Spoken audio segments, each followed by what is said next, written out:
kita mengatakan bahwa sahabat semua, Anda diizinkan untuk upload atau ambil semua informasi tadi, naikkan ke YouTube channel Anda atau ke sosial media Anda. Kalau Anda mendapatkan AdSense, Anda mendapatkan benefit iklan, apapun ambil 100%. Tapi mohon jangan menggunakan nama yang menjadi trademark dari Bosman seperti nama Bosman, Mardigu, Wowi, Sontoloyo, dan lain sebagainya. Anda semua mengerti. Lalu kita melakukan hal yang seperti rutin kita lakukan. Kita memberikan pelajaran-pelajaran yang mungkin lebih spesifik. Kita memberikan julukan kepada orang-orang yang setuju dengan prinsip kita dengan nama New Mind. Sekarang pertanyaan, New Mind itu apa? New Mind adalah yang mereka mempunyai pemahaman terhadap New Economic Model. New Economic Model.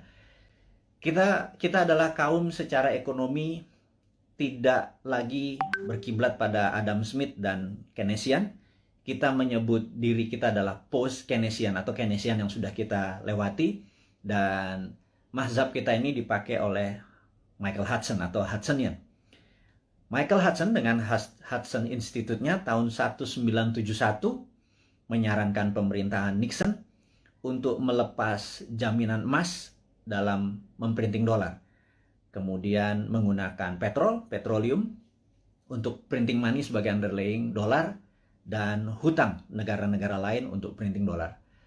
Sejak tahun 1971, Amerika awal menjadi negara superpower dan terus mengontrol dunia dengan energi dan currency. Kemudian Michael Hudson ngajar di Peking University tahun 1989. Partai Komunis Cina mengadopsi Hudsonian atau post-Keynesian sebagai platform ekonomi dalam negerinya. Dan dua negara tersebut sukses dalam 20 tahun dari 89 ke 2008, di mana adalah Olimpiade Beijing waktu itu. Dunia tercengang dalam 20 tahun saja.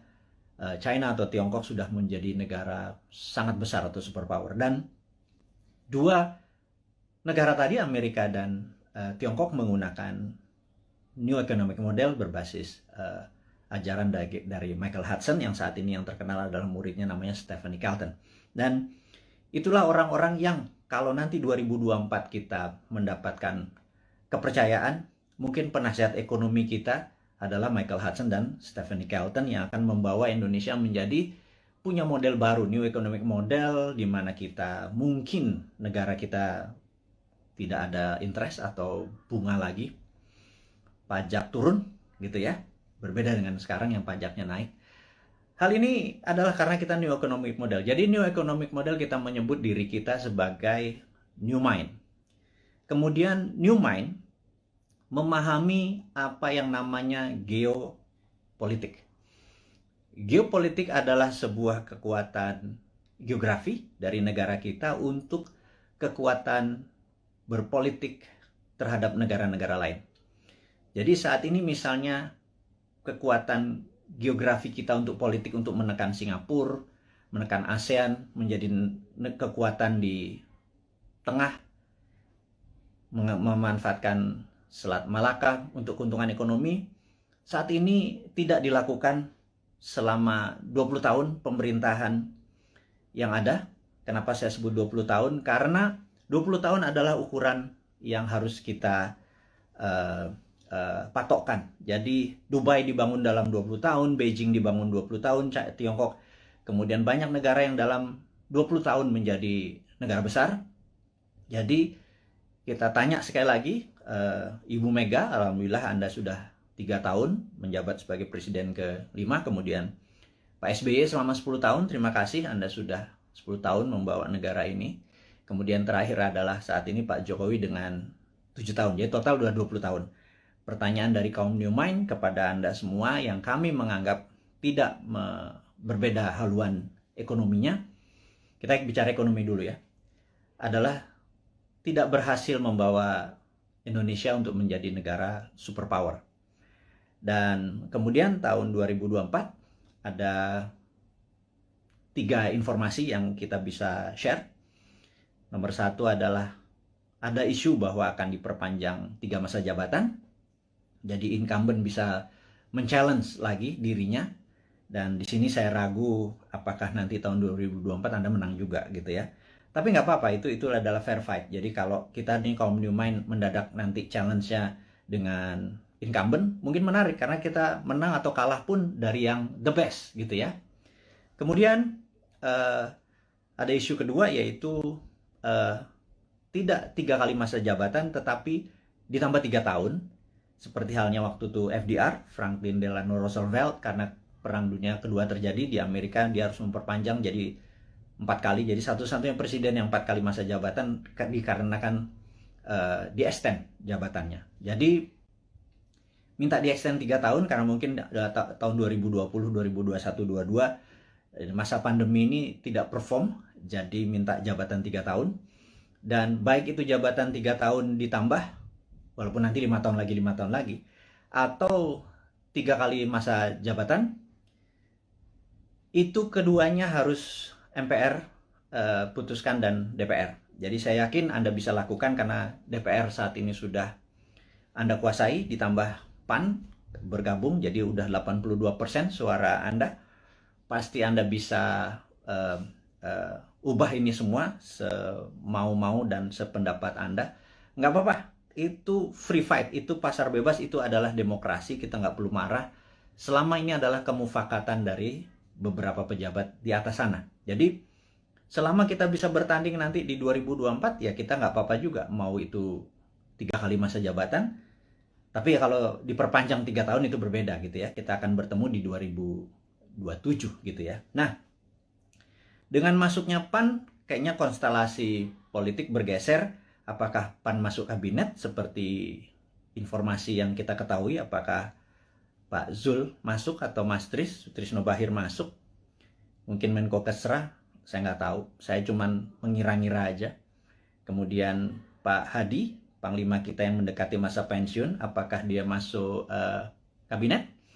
Atau penggantinya di Panglima bisa Pak Andika dari darat. Kalau ini merasa darat lagi, mungkin Angkatan Laut yang masuk, dan Pak Andika bisa juga digeser ke BIN. Apapun itu, tujuannya saya tahu bagaimana, atau kita tahu bagaimana membuat negara Indonesia ini berdaulat. Saya tidak menentang, atau kami New Mind tidak menentang. Yang jadi pertanyaan adalah, apakah kalian bisa membuat negara Indonesia menjadi negara superpower di tahun 2045 atau 24 tahun dari sekarang? Jadi apapun itu, kita lihat langkahnya hanya menaikkan pajak, kemudian berhutang, dan membangun hal-hal yang menurut beberapa orang tidak produktif. Kalau jalan tol, infrastruktur, oke lah. Walaupun dalam sebuah buku yang saya lupa, currency, saya nanti inform, si Bolat ini, dia menyatakan bahwa jangan mimpi membangun negara hanya bersandar pada infrastruktur, jadi harus holistik. Jadi ada infrastruktur statis, infrastruktur dinamis, dan saat ini dianggap hanya infrastruktur statis yang diam seperti jalan tol, jembatan, pelabuhan, dan lain sebagainya. Harusnya infrastruktur dinamis juga dibangun. Tapi ada hal yang menurut kami adalah hal yang tidak produktif, adalah membangun ibu kota pindah ke Penajam. Dan ini produktifnya di mana kita nggak tahu gitu ya. Tapi yang jelas itu bukan hal yang penting, karena bagi orang seperti saya atau kaum New Mind ini yang sangat percaya pada kedaulatan sebuah bangsa, Penajam itu sangat lemah sekali jika ada serangan dari negara lain. Karena sisi utara ada Malaysia, Sarawak, di mana pangkalan militer Malaysia terbesar adalah di utara Kalimantan, di Sarawak. Kalau menyerang Penajam kurang dari setengah jam, bawa bom pesawat pembom rata tanah, dan kita nggak punya perlindungan sama sekali. Jadi saya pikir membangun Penajam, membangun ibu kota, nomor satu adalah harusnya membangun pangkalan militer terlebih dahulu. Pangkalan angkatan lautnya digeser dulu, pangkalan angkatan udara digeser dulu, kemudian darat dan kepolisian harus dipersiapkan dulu, infrastruktur harus disiapkan dulu, baru ibu kotanya. Jangan dibangun gedungnya dulu. Begitu saya jadi presiden nanti tinggal dibom sama Malaysia, kan gerah kita. Jadi saya rasa sudahlah, jangan nanti jadi hambalang Penajam itu, lupakan. Ini saran dari New Mind. wahai yang terhormat kepala negara, jangan dilanjutkan. Kita mengutamakan adalah masalah pandemi dulu gitu ya. Nah, kita masuk ke topik berikutnya adalah, masih topik yang pertama adalah, yang jelas YouTube channel kita kemudian diserang lagi berkali-kali sampai kita bingung. Maksudnya bingung nih gini, kita kan punya channel di Santara dengan tagline UKM menang, kemudian Dinaran Official dengan tagline Rupiah menang. Kalau Bosman Mardigu tagline-nya adalah Indonesia menang. Jadi kita memasang cerita, karena selama di takedown tidak boleh upload, kita menaruh informasi di Dinaran Official dan di Santara. Kemudian begitu kita boleh lagi memasang, kita memindahkan informasi di Dinaran tersebut official ke Bosman Mardigu, dan itu di take down juga. Itu kita heran, berarti memang YouTube kita memang ditarget gitu ya, sampai kita kebingungan. Karena apalagi yang ditarget, karena benar-benar kata-kata yang kita taruh, bahkan jualan emas, jualan Dinaran, akan mempromosikan emas sebagai alat bayar atau bukan, sebagai alat tukar, itu pun di take down. Jadi kita pikir kita akhirnya diserang lagi. Kali ini menarik, katanya kita melanggar konsensus WHO. Kita ngecek langsung video mana yang melanggar konsensus WHO. Ternyata di salah satu video, nggak di salah satu, ada 5 video kita tentang BPOM dan vaksin dan COVID. Di situ kita terang-terangan mengatakan kita mendukung vaksinasi, tetapi kita lebih mendukung terapi imunitas. Alias, mereka dites titernya dulu, dimana kalau titernya 150 ke atas atau 200 ke atas, tidak usah vaksin karena antibodinya tinggi. Jangan semua orang dihajar titernya rendah atau tinggi, dihajar semua pakai vaksin, sehingga terjadi pemborosan. Dan menurut kita ini, ada 400 juta vaksin udah dibeli, jangan-jangan dengan 50 juta kalau kita selected mereka yang titernya di bawah 150 antibodinya itu yang divaksin, maka jangan-jangan 80% penduduk kita yang di kampung-kampung sana yang hanya makan tiwul, hanya makan jagung rebus, terus ngopi, terus ngakak-ngakak tuh titernya pada tinggi semua karena bahagia semua.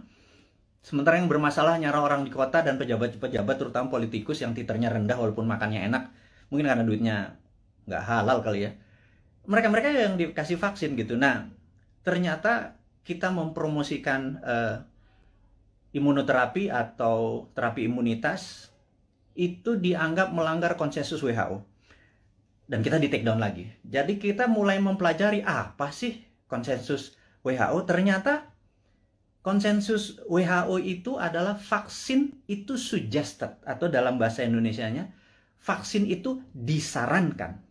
Sementara kayaknya pemerintah kita kayaknya, sekali lagi ya, mohon maaf nih, kayaknya kalau Anda marah, Anda geeran, atau Anda baperan. Kalau baperan jangan jadi pejabat ya. Jadi kayaknya di Indonesia vaksin itu mandatori, diwajibkan. Sementara WHO hanya suggested atau menyarankan. Jadi di sini kita ada sedikit pertanyaan, kita tidak melanggar konsensus WHO, tapi mungkin melanggar mandatori atau perintah dari pemerintah saat ini. Sekali lagi, kita bukannya tidak mendukung, tapi kita punya preference. Karena sahabat saya, seorang profesor yang saat ini mengajar di Cornell University, beberapa minggu yang lalu, mungkin beberapa hari yang lalu, 3 minggu yang lalu, mengatakan, kalau vaksin adalah sebagai single bullet proof untuk menang melawan COVID, itu halu. Jadi dianggap delusion. Jadi menurut beliau, kalau kita menganggap atau kita berpikiran bahwa untuk menang melawan virus corona ini, vaksin adalah satu-satunya single bullet proof, itu delusion. Jadi itu kata-kata sebenarnya cukup sadis gitu ya. Karena sebenarnya ada banyak cara untuk selain vaksin. Taliban itu nggak pakai vaksin, nggak pakai masker tuh, nggak ada yang satupun yang kena. Taliban, COVID-nya takut sama Taliban, itu aja berpikir sangat sederhana. Nah, jadi sahabat semua, akhirnya kita singkatnya adalah di take down forever, permanen. Jadi mendengar hal itu terjadi, RIP, rest in peace, kita dalam waktu 4 jam langsung membuat Bossman Mardigu official. Dan entah bagaimana, tahu-tahu ada 5-6 akun mirip-mirip, ada Mardigu Wowi official, Mardigu Bossman Mardigu unofficial, apapun itu. Saya minta dengan segala kerendahan hati dan dengan segala hormat Anda untuk mengganti dengan nama, jangan pakai trademarknya Bossman. Sekali lagi saya dengan hormat memohon Anda untuk mengganti, karena saat ini orang begitu membuka akun tersebut menjadi tidak terdistract gitu ya dengan penampilan Anda tersebut. Saya tahu niat Anda baik, tetapi saya sudah wanti-wanti, jangan pakai nama trademarknya Bossman, tapi videonya Anda upload, Anda re-upload, Anda share, Anda berhak atas itu semua. Tidak ada hak paten atau right yang saya tuntut, tidak ada. Tetapi jika ada orang keberatan, sayalah keilmuan tersebut yang akan dipertanyakan. Jadi Anda tidak akan bertanya. Jadi sekali lagi, saya mohon maaf untuk Anda. Saya minta dengan segala hormat untuk mengganti channel tersebut, sehingga Bossman Mardigu Official adalah satu-satunya akun.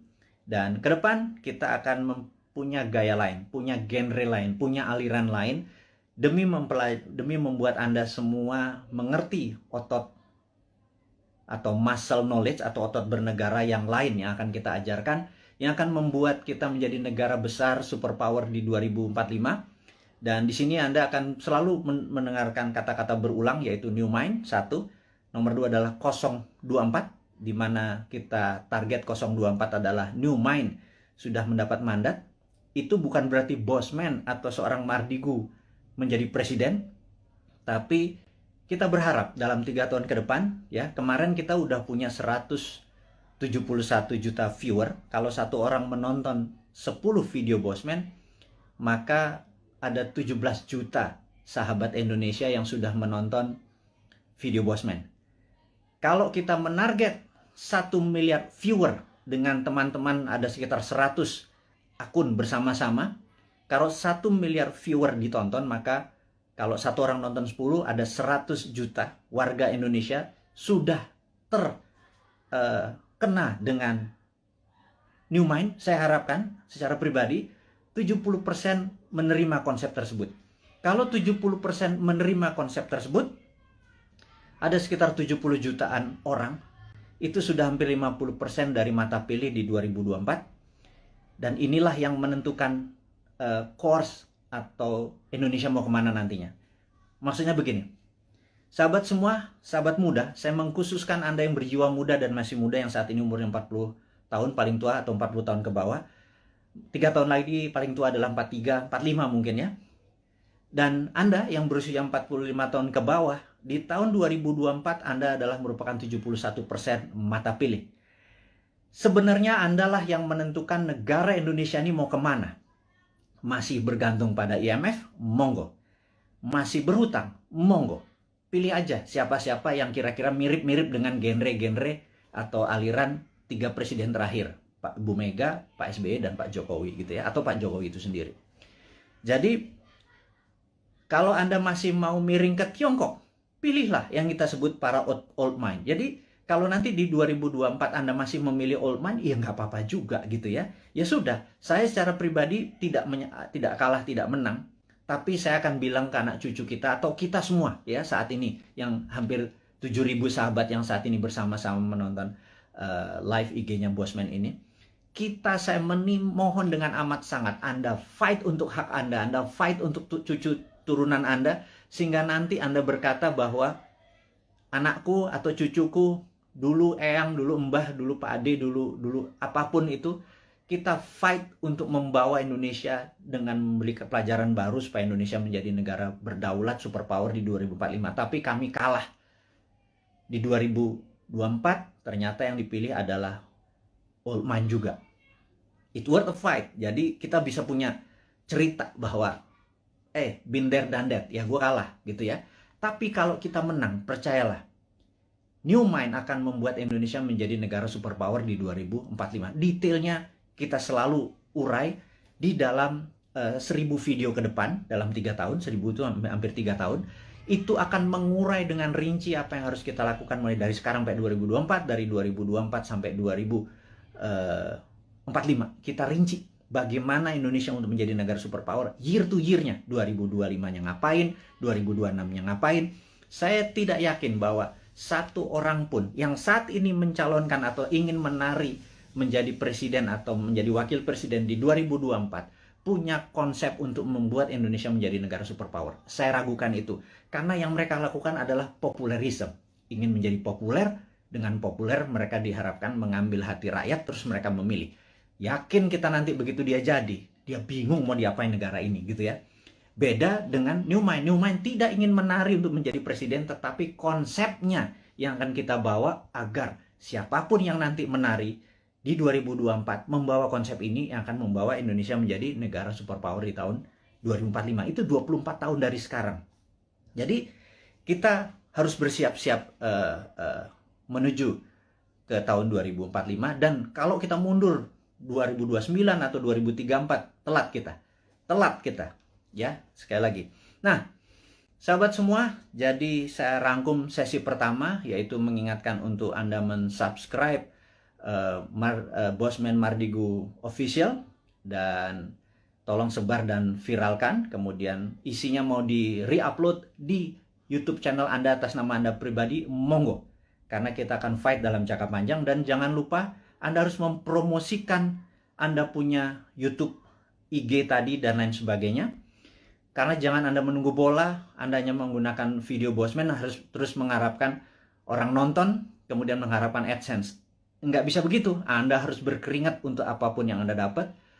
Anda promosikan video-video tadi di video YouTube channel atau sosial media Anda. Dan tadi pagi saya heran, saya naikkan sesuatu di IG. IG ini saya agak sedikit deg-degan. Karena di Agustus kemarin 5 kali kita diperingati. Bahkan kita ada kata-kata ganyang koruptor, itu di take down. Itu cukup kaget saya. Jadi rupanya apapun yang ditulis, di caption oleh Bosman, bahkan video dari orang lain yang penontonnya cuma 300, kita ambil, kita upload di tempat Bosman, toto dalam 1 jam ada 100.000 viewer, captionnya kita mungkin berbeda dengan yang lain, toto di take down. Jadi tadi pagi di take down lagi, cukup kaget saya.